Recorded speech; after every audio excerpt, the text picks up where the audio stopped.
So today we're talking about DI boxes. Here's the DI box. The key thing that we're going to look at is what they're for. I mean, lots of people who are using them but don't actually know why. They've just been told that that's what they're meant to do, and they don't really know how it's helping them, or sometimes they're using them in the wrong places for the wrong reasons. So we're going to look at what's the point. The first thing, if we look at it, we can just basically go through what's on here. If you've got a battery holder, make sure you tuck that battery holder in. Don't put a battery in it. We don't want to use battery. We're going to use phantom power. The problem with batteries is that they run out, and when your battery goes flat, it's makes a horrible noise. Basically, it'll start distorting, and it's not a good idea. So you want to use phantom power instead of batteries. So let's have a look through this. Can you see that all right? Yeah, that's good. Yeah. So Can we see that in the shot? Okay. So yeah. Okay. That's cool. Yeah. Are you done, Steve? Yeah. Producer show. Yeah. So action. We've got a power on button. We've got a lift, an earth switch. We've got our main balanced output, that's crucial to ensuring that it sounds great. We don't need to have hums and buzzes. And then on the other side, we've got a pad switch, and I'll explain what these are all for in a minute. We've got a pad switch here with 0, 20 and 40. We've got our input jack, an input XLR and a link out. So that's all the features and facilities you've got on here. So we're going to look at now what they all do. So the first and the very simplest one is simply the input and the link.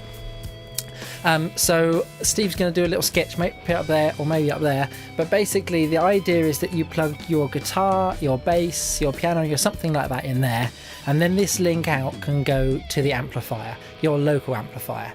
And it means that as sound guys, we can tap off the sound really close to the instrument, whilst the sound that goes to the amplifier and the guys want to listen to monitor is completely independent from our output here.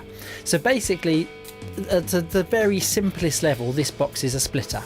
It takes let's say the bass, it takes the bass coming in, and you have one that will go to the bass amp and the other output that goes to the main PA system. So that's at its simplest, a splitter. So what else can we do? Well, we've got let's have a look on here. Let's go for the actual output itself. Yeah, thanks Steve. Yeah, thank you. So the actual output itself, we've got a input.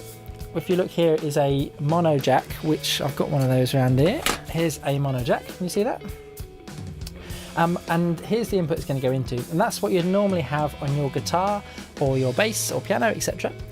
So if we take this mono jack that we've got here, and you look at it carefully, can you see you've got a tip and you've got a sleeve here? So that carries our signal, and that carries the ground. The eagle has landed.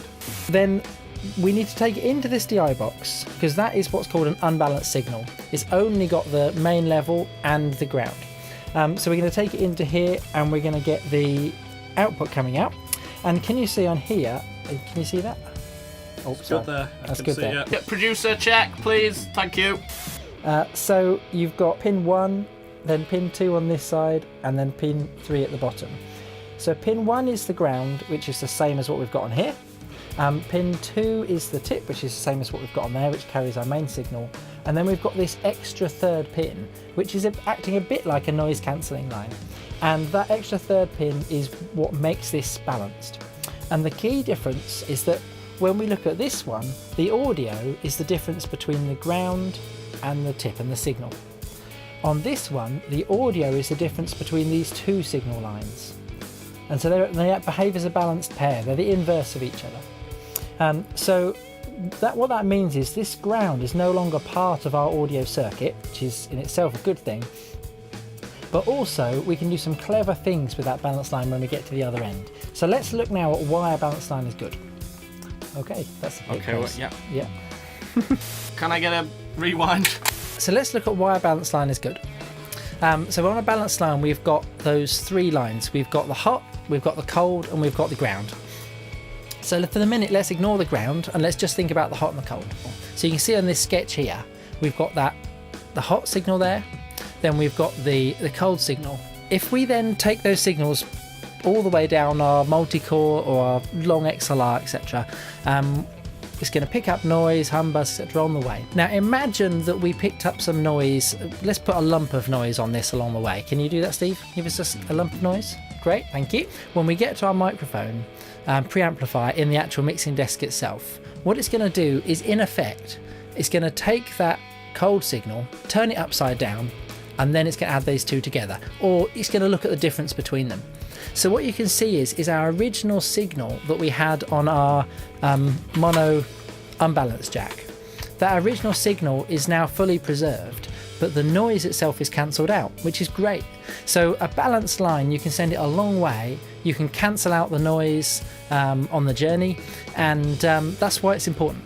So if we've got a guitar, a bass, a keyboard, those kind of instruments, there'll be an unbalanced output, and really we only want them to go the maximum of 5-6 meters before we'll get them into a balanced line, and then we don't need to worry about what they're going to pick up along the way. So this DI box here, that's one of its primary functions. It takes an unbalanced in and it sends it out on a balanced output. Great.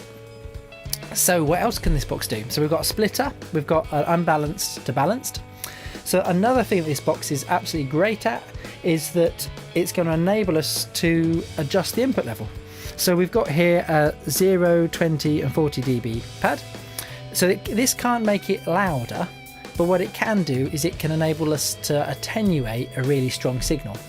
So say we had an amplifier and we wanted to take the actual signal from the amplifier itself, driving at quite high level, like a guitar amp perhaps, we could put this to 40 dB attenuation and it could just about cope with that that kind of level coming into this. Again, say we had an active bass guitar that was really quite loud, we could put it to 20 dB. Or say we had a passive bass guitar that didn't have a battery or anything in it, then we want it set at 0 dB. Now we're going to talk about gain structure properly in another video. I'm going to explain more about that in that, and we can look into the real reasons, but basically we're choosing this switch to get the optimum position between hiss or noise and no clipping, so and distortion. So that's what the switch is, to choose between those two, but we'll cover that in another video. So we've got a volume control, we've got a splitter, we've got unbalanced to balanced, and the last one that we've got here is this lift and earth switch. Now this is perhaps the one that people get the most confused about, and I can understand why. It's not that necessarily self-explanatory what's going on. So we're now going to go to a drawing board and we're going to do some sketches, and I'm going to show you what's actually going on with this. I think seeing it drawn is much easier than me just explaining it.